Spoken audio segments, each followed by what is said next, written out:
جس کا ذکر عبادت، جس کو دیکھنا عبادت، جس کے ساتھ ساتھ چلے حق، جس کی پاکی کا گواہ خود رسول خدا، جس کو ستانا نبی کو ستانا، جس کے جود و سخا پر آیت گواہ، جس کی طہارت کا اعلان حدیث قصہ، جس نے حالت رکوع میں کی زکات ادا، جو شب ہجرت تلواروں تلے سو گیا، جس پر ہو میری جان فدا، وہ ہے میرا مشکل کشا، میرا مولا علی۔ آج 13 رجب المرجب، وہ مبارک دن جب آغوش مصطفیٰ میں ابو تراب آئے، بندگان خدا کو خلیفہ، اہل ولا کو مولا،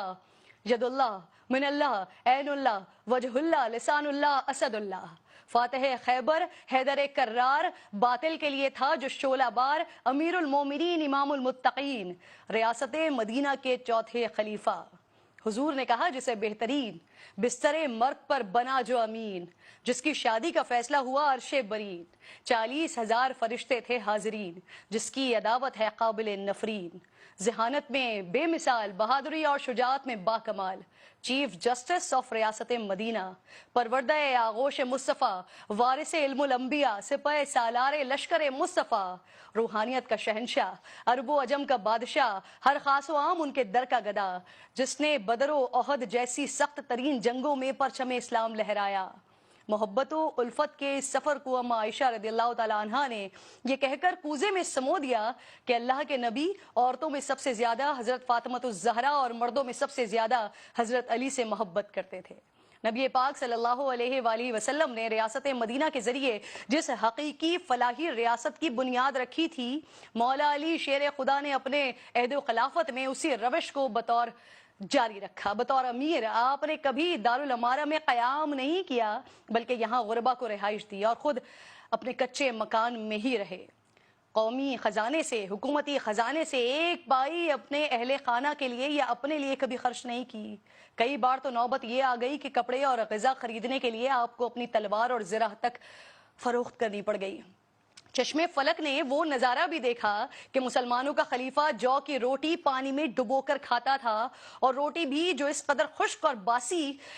کہ ہاتھ سے ٹوٹتی نہیں تھی۔ آپ اسے زانوں سے دو لخت کیا کرتے تھے، اور جب کسی نے حیرت سے پوچھا کہ یا امیر المومنین، آپ روٹی کے خشک ٹکڑے کھا رہے ہیں، تو فرمایا رسول خدا صلی اللہ علیہ وآلہ وسلم اس سے بھی زیادہ سوکھی روٹی کھایا کرتے تھے، اور میرے کپڑوں کی بنسبت زیادہ کھردرے کپڑے پہنا کرتے تھے، اور اگر میں نے حضور کے طریقے کو چھوڑ دیا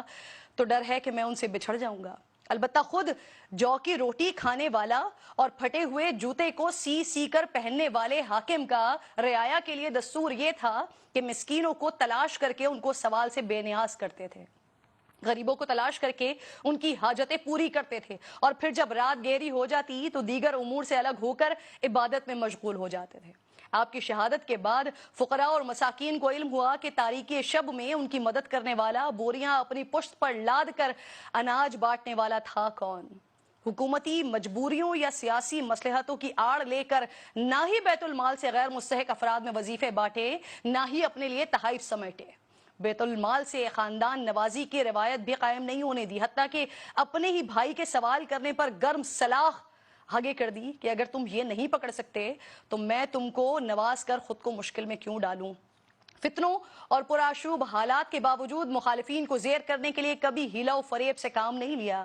حکومتی اختیارات کو ذاتی انتقام کے لیے استعمال نہیں کیا، بہتان تراشی نہیں کی، کسی کو جرم سے پہلے سزا نہیں دی، کسی پر اس کام کا الزام نہیں لگایا جو اس نے کیا نہیں، اور سیاسی مصلحتوں کے پیش نظر مجرموں کو بھی کبھی معاف نہیں کیا۔ صوبے کی گورنری کے لیے اپنے خاندان اور قبیلے کو ترجیح دینے کے بجائے اہل افراد کی تقرریاں کی، خیانت کاروں کو عہدے سے دور رکھا، اور جنہیں منصب دیے ان کی کڑی نگرانی بھی کی، مواخذے بھی کرتے رہے۔ جس طرح دوسروں کے احتساب میں سخت تھے، ویسے ہی اپنے قانونی اور عدالتی معاملات میں بھی برابری کے قائل تھے۔ حاکم وقت اور امیر المومنین ہونے کے باوجود قاضی القضاء، جس کو موجودہ زبان میں چیف جسٹس کہا جاتا ہے، ان کے سامنے ایک عام فرد کی حیثیت سے جاتے تھے، بار بار طلبی پر حاضر ہوتے۔ قاضی امیر کے عہدے سے مروب نہیں ہوتا، اور امیر بھی فیصلہ اپنے خلاف آنے پر اسے خوش دلی سے قبول کرتے۔ اے مملکت خداداد پاکستان کے حکمرانوں، کیا علی المرتضیٰ کی پیروی کرو گے؟ ان کے طرز حکمرانی کو اپناؤ گے؟ ورنہ جن حالات میں 70 سالوں سے ہیں، مزید 70,000 سال بھی رہ سکتے ہیں۔